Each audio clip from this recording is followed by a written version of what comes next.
ಧರ್ಮಸ್ಥಳ ಗ್ರಾಮದಲ್ಲಿ ಅಸ್ಥಿ ಉತ್ಖನನ ಕಾರ್ಯವನ್ನ ನಡೆಸಲಾಗ್ತಾ ಇದ್ದು ಇವತ್ತು ಒಂದು ಸಣ್ಣ ವಿರಾಮವನ್ನು ಕೊಟ್ಟಿದ್ದಾರೆ. ನಾಳೆಯಿಂದ ಮುಂದುವರಿಯುತ್ತೆ. ಆದರೆ ಪಾಯಿಂಟ್ ನಂಬರ್ 6ರಲ್ಲಿ ಸಿಕ್ಕಂತಹ ಅಸ್ಥಿ ಸಂಬಂಧಿತವಾಗಿ ಒಂದಷ್ಟು ಮಾಹಿತಿಗಳು ಕೂಡ ಲಭ್ಯವಾಗ್ತಾ ಇದೆ. ಈವರೆಗೂ ಪಾಯಿಂಟ್ 6ರಲ್ಲಿ ಮಾತ್ರ ಅಸ್ಥಿಯನ್ನ ಪತ್ತೆ ಹಚ್ಚಲಾಗಿದೆ. ಇನ್ನು ಗುಂಡಿ 6ರಲ್ಲಿ ಸಿಕ್ಕ ಮೂಳೆಗಳು FSLಗೆ ಕೂಡ ರವಾನೆ ಮಾಡಿದ್ದಾರೆ.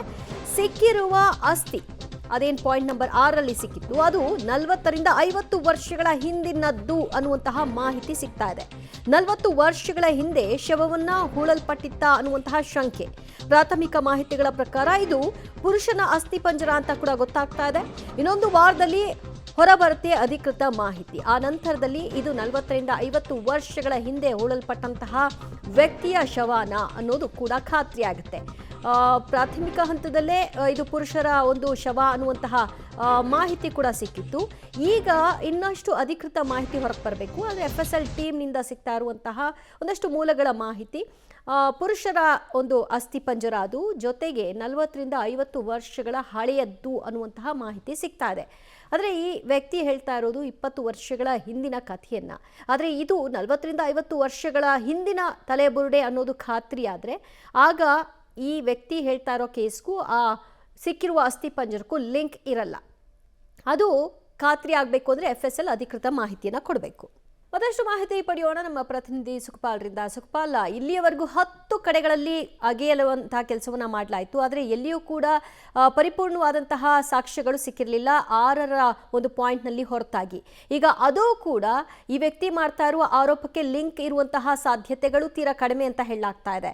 ಬಟ್ ಇದು ಯಾವಾಗ ಅಧಿಕೃತವಾಗಿ ಹೊರಗೆ ಬರೋ ಸಾಧ್ಯತೆ? ದಿವ್ಯಾ, ಸದ್ಯಕ್ಕೆ FSLನ ವರದಿ ಬರಬೇಕಾಗುತ್ತೆ.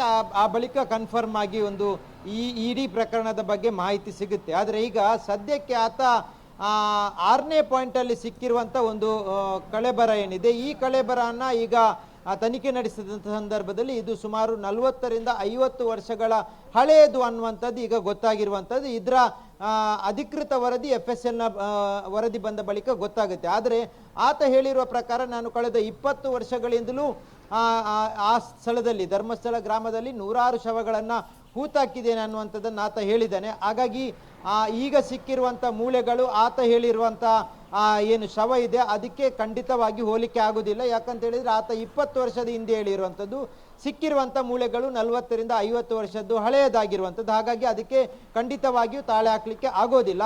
ಅದರ ಜೊತೆಗೆ ಆತ 100 ಶವಗಳನ್ನು ನಾನು ಧರ್ಮಸ್ಥಳ ಗ್ರಾಮದಲ್ಲಿ ಹೂತಾಕಿದ್ದೇನೆ, ಅದರಲ್ಲೂ ಅರಣ್ಯದ ಒಳಗೆ ಹೆಚ್ಚಿನ ಶವಗಳನ್ನು ಹೂತಾಕಿದ್ದೇನೆ ಅನ್ನುವಂಥದ್ದನ್ನು ಆತ ಹೇಳ್ಕೊಂಡಿದ್ದಾನೆ. ಆದರೆ ಅರಣ್ಯದ ಒಳಗಿರುವಂಥ ಪಾಯಿಂಟನ್ನು ಆತನೇ ಗುರುತಿಸಿರುವಂಥ ಪಾಯಿಂಟ್ ಅದು 2, 3, 4, 5 ಇಷ್ಟು ಪಾಯಿಂಟ್ಗಳಲ್ಲೂ ಏನೂ ಸಿಗಲಿಲ್ಲ. ಖಾಲಿಯಾಗಿ ಅಲ್ಲಿಂದ ಬರೀ ಕೈಯಲ್ಲಿ ವಾಪಸ್ಸು 6ನೇ ಪಾಯಿಂಟಿಗೆ ಬಂದಿರುವಂಥದ್ದು. 6ನೇ ಪಾಯಿಂಟ್ ಇರುವಂಥದ್ದು ದಿವ್ಯಾ ಈ ಒಂದು ನೇತ್ರಾವತಿ ನದಿಯ ತಟದಲ್ಲಿ ಅರಣ್ಯದ ಅಂಚಿನಲ್ಲಿರುವಂಥದ್ದು. ಹಾಗಾಗಿ ಆ ಭಾಗದಲ್ಲಿ ಸಿಕ್ಕಿರುವಂಥ ಮೂಳೆ ಈಗ ಅದು ಹಳೆಯದಾಗಿದ್ದೆ ಅನ್ನುವಂಥದ್ದನ್ನು ಹೇಳಿದ್ದಾರೆ. ನಾವು ಈ ಹಿಂದೆನೂ ಹೇಳಿದ ರೀತಿಯಲ್ಲಿ ಅಲ್ಲಿ ಸ್ಥಳೀಯರು ಸಾಕಷ್ಟು ವರ್ಷಗಳ ಹಿಂದೆ ಸ್ಮಶಾನ ಇಲ್ಲದ ಸಂದರ್ಭದಲ್ಲಿ ಸ್ಥಳೀಯರು ನದಿ ತೀರದಲ್ಲಿ ಅಂತ್ಯ ಸಂಸ್ಕಾರ ಮಾಡುವಂಥ ಪ್ರಕ್ರಿಯೆಗಳಿತ್ತು.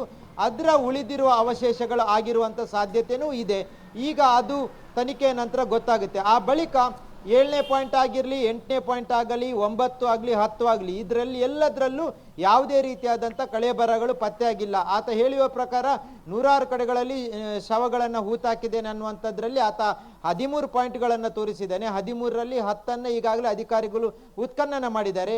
ಆ 10 ಪಾಯಿಂಟ್ಗಳಲ್ಲಿ ಸಿಕ್ಕಿರುವಂಥದ್ದು ಕೇವಲ ಒಂದು ಕಡೆ ಮಾತ್ರ. ಹೀಗಾಗಿ ಆತ ಹೇಳಿರುವಂಥದ್ದು ಎಲ್ಲ ಸುಳ್ಳಾಗುತ್ತಾ ಅನ್ನುವಂಥ ಅನುಮಾನವು ಈಗ SIT ಅಧಿಕಾರಿಗಳಿಗೆ ಆಗಿರುವಂಥದ್ದು. ಅದರ ಜೊತೆಗೆ ಆತ 9ನೇ ಪಾಯಿಂಟ್ ಏನಿದೆ ಆ 9ನೇ ಪಾಯಿಂಟಲ್ಲಿ ನಾನು 10ಕ್ಕೂ ಅಧಿಕ ಶವಗಳನ್ನು ಹೂತಾಕಿದ್ದೇನೆ ಅನ್ನುವಂಥದ್ದನ್ನು ಆತ ಹೇಳ್ಕೊಂಡಿದ್ದಾನೆ. ಸಾಮಾನ್ಯವಾಗಿ ಒಂದು ಮನುಷ್ಯನಲ್ಲಿ 200ಕ್ಕೂ ಅಧಿಕ ಮೂಳೆಗಳಿರುತ್ತೆ. ಹಾಗಾಗಿ ಆ ಸ್ಥಳದಲ್ಲಿ ಅವನ ಲೆಕ್ಕ ಪ್ರಕಾರ ಸುಮಾರು 2000ಕ್ಕೂ ಅಧಿಕ ಮೂಳೆಗಳು ಸಿಗಬೇಕಿತ್ತು. ಆದರೆ ಅಲ್ಲಿ ಯಾವುದೇ ರೀತಿಯಾದಂಥ ಒಂದು ಪೀಸು ಸಿಕ್ಕಿಲ್ಲ 9ನೇ ಪಾಯಿಂಟಲ್ಲಿ.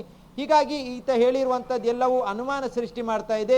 ಇನ್ನು ಉಳಿದಿರುವಂಥ 3 ಪಾಯಿಂಟ್ಗಳಿದೆ. ಆ 3 ಪಾಯಿಂಟ್ಗಳನ್ನು ನಾಳೆ ಉತ್ಖನನ ಮಾಡಲಿಕ್ಕೆ ಈಗ ಅಧಿಕಾರಿಗಳು ಸಿದ್ಧತೆಗಳನ್ನು ನಡೆಸ್ತಾ ಇರುವಂಥದ್ದು. ದಿವ್ಯಾ, ರೈಟ್, ಸಂಪರ್ಕದಲ್ಲಿರಿ ಸುಖಪಾಲ್, ಇನ್ನಷ್ಟು ಮಾಹಿತಿ ನಿಮ್ಮಿಂದ ಪಡೆದುಕೊಳ್ತೀವಿ.